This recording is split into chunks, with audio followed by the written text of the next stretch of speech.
బాగా కనిపిస్తుంది కానీ ఇది ఎంత మహమ్మారో చూపిస్తా చూడండి. చూడండి గేర్ బాక్స్ లోపల పల్ల చక్రాలు ఏవైతే ఉన్నాయి. Hi friends, welcome to Neelu arts. మన చాలా ఇంపార్టెంట్ ఇష్యూస్ మాట్లాడుతూ తమ్నెల్ చూస్తే మీకు అర్థమైపోయి ఉంటుంది. ఆ drain bolt, magnetic drain bolt ఏదైతే ఉందో దానికి మెటల్ పార్టికల్స్ అయితే అంటుకున్నాయి కదా, అవి ఎక్కడి నుంచి వచ్చినాయి ఆ మెటల్ పార్టికల్స్, అసలు ఎందుకు వస్తున్నాయి, ఈ విశేషాలన్నీ కూడా వీడియోలో అయితే చూద్దాం. సో మీకోసం మంచి ఇన్ఫర్మేషన్ ఇవ్వడానికి అయితే ట్రై చేస్తున్నాను కదా. ఆ వీడియో అప్లోడ్ అయిన 2 గంటల్లో ఒక 500 లైక్లు ఇవ్వడానికి అయితే ట్రై చేయండి. This is my kind request. ఇదిగోండి నానోలో గేర్ బాక్స్ ఆయిల్ రీఫిల్ చేయాలంటే ఇదిగోండి ఈ క్యాప్ అయితే ఓపెన్ చేసి రీఫిల్ అయితే చేయాలన్నమాట.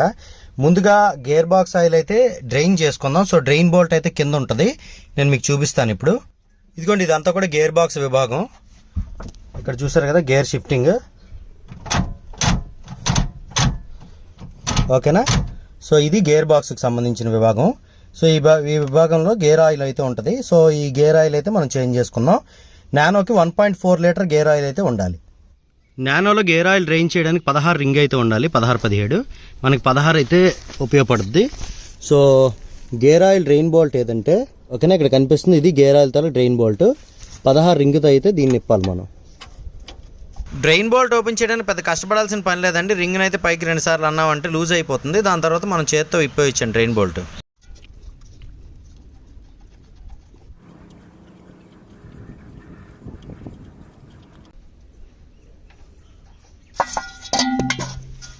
ఈ కార్ కొన్నది మొదలు ఇప్పటికి ఒకసారి కూడా గేర్ ఆయిల్ అయితే చేంజ్ చేసినట్లేరండి. గేర్ ఆయిల్ అయితే చూడడానికి చాలా బాగా కనిపిస్తుంది కానీ ఇది ఎంత మహమ్మారో చూపిస్తా చూడండి.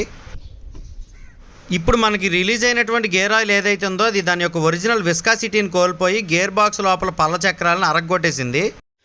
చూడండి గేర్ బాక్స్ లోపల పల్ల చక్రాలు ఏవైతే ఉన్నాయో అవి వీర్ అండ్ టైర్ చేయడం వల్ల ఇనప రజం చూసారు కదా ఏ విధంగా ఈ మ్యాగ్నెటిక్ అంటేసిందో, అది మ్యాటర్ అన్నమాట.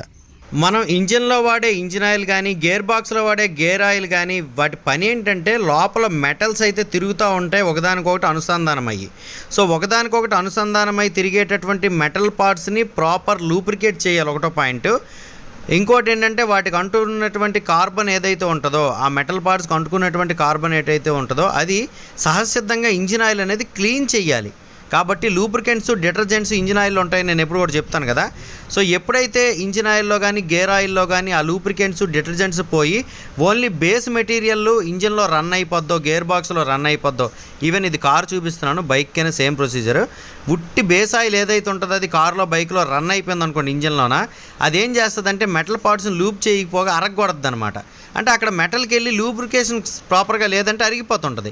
అలా మెటల్ అరిగిపోయినప్పుడు రిలీజ్ అయినటువంటి ఆ ఇనపరజన్ ఏదైతే ఉందో అది నేను మీకు ఇప్పుడు చూపిస్తున్నటువంటి డ్రైన్ బోల్ట్కి అంటుకున్నటువంటి ఇనపరజన్ అనమాట. ఇదిగోండి ఇలా మ్యాగ్నెటిక్ డ్రైన్ బోల్ట్ ఇవ్వడం వల్ల ఏమవుతుందంటే కిందకొచ్చి సెటిల్ అయినటువంటి ఆ ఇనపరజన్ ఏదైతే ఉంటుందో అది దీనికి అంటుకొని ఆ బేస్ మెటీరియల్తో కలిసి ఇంజిన్లో మళ్ళీ తిరిగేయకుండా ఉంటుంది అనే ఉద్దేశంతో మ్యాగ్నెటిక్ డ్రైన్ బోల్ట్ అయితే ఇచ్చారు. తర్వాత ఇంజిన్ ఆయిల్ ఫిల్టర్స్ ఉంటాయి కదా, అవి కూడా ఇటువంటి రజన్ని ఫిల్టర్ చేయడానికి ఉపయోగపడతాయి. ఇదిగోండి డ్రైన్ బోల్ట్కి అయితే ఒక వాషర్ ఉంటుంది, దాన్ని మళ్ళీ అగైన్ రీఫిట్ చేసేద్దాం.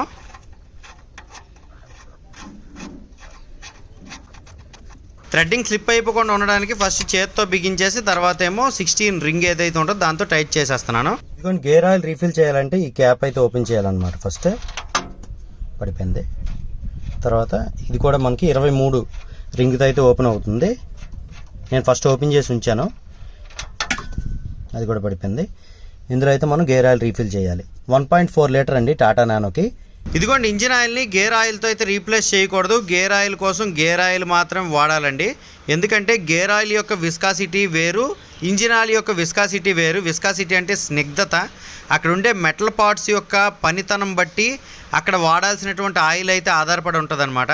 స్నిగ్ధత ఎక్కువగా ఉండేటటువంటి గేర్ ఆయిల్ని అయితే మనం ఇప్పుడు మెటల్ టు మెటల్ కాంటాక్ట్ ఎక్కువ ఉండే గేర్ బాక్స్లు అయితే యూజ్ చేయాలి. మా ఊర్లో దొరికిన గేర్ ఆయిల్ అయితే నేను యూజ్ చేస్తాను Cervo and Volvo line. Cervo 1 litre అయితే నా దగ్గర ఉంది, వాల్వో లైన్ 400 ml ఉంది. రీసెంట్గా మన దగ్గరకు వచ్చినటువంటి ఇంజిన్ ఆయిల్ ఎడిటివ్ ఏదైతే ఉందో అది నేను గేర్ బాక్స్లో కూడా వేస్తున్నానండి. గేర్ బాక్స్లో 30 ml అయితే ఇవ్వమన్నారు, నేను 30 ml వేస్తున్నాను. గేర్ ఆయిల్తో పాటు ఎడిటివ్ యూజ్ చేయడం వల్ల బట్టర్ స్మూత్ అయితే గేర్ షిఫ్టింగ్ అవుతుంది నా కారు. ఈ ఇంజిన్ ఆయిల్ ఎడిటివ్ మీద చాలా రీసెర్చ్ అయితే చేస్తున్నానండి. సో వన్స్ సక్సెస్ అయిన తర్వాత దీని పేరు రివీల్ చేస్తాను. హడావుడిగా ఈ గేర్ ఆయిల్ అయితే చేంజ్ చేస్తున్నాను నేను. నా దగ్గర ఒక గల్లా కూడా లేదు, ఒక చేత్తో షూటింగ్, ఒక చేత్తో ఫిల్లింగ్, కాబట్టి కొంచెం అయితే గేర్ ఆయిల్ కిందకైతే ఒలిగిపోతుంది. మీరేం భయపడకండి. ఆ ఒలిగిపోయిన ఆయిల్ని నేను కొంచెం ఎక్స్ట్రా అయితే వేసాను అనమాట. ఒక 50 ml వరకు ఒలిగింది కదా, 50 ml అయితే నేను రీప్లేస్ చేస్తాను, ప్రాబ్లం లేదు. ఇంజిన్ ఆయిల్ మనం మారుస్తాం కదా, అప్పుడే గేర్ ఆయిల్ కూడా మార్చేయాలండి. అలా మార్చకపోతే ఈ విస్కాసిటీని కోల్పోద్ది అనమాట. విస్కాసిటీ కోల్పోవడం అంటే ఏంటి, దాని లోపల అంటే బేస్ మెటీరియల్ లోపల ఉండే ఎడిటివ్స్ ఏవైతే ఉంటాయో వాటిని కోల్పోతుంది అనమాట ఆయిల్. సో ఉట్టి ఆయిలే తిరిగేయడం వల్ల ఏమవుతుందంటే ఆ మెటల్స్కి ప్రాపర్ లూబ్రికేషన్ జరగక మెటల్ టు మెటల్ కాంటాక్ట్ ఎక్కువైపోయి, నాకింగ్ ఎక్కువైపోయి, ఫ్రిక్షన్ ఎక్కువైపోయి ఆ ఇనప రజన ఏదైతే ఉందో అది కిందకైతే వచ్చేస్తుంది. ఇది ఓన్లీ కార్లకు మాత్రమే కాదండి, బైకులకు కూడా వర్తిస్తుంది ఈ మాటలు. కాబట్టి దయచేసి time to time engine oil అయితే చేంజ్ చేయండి.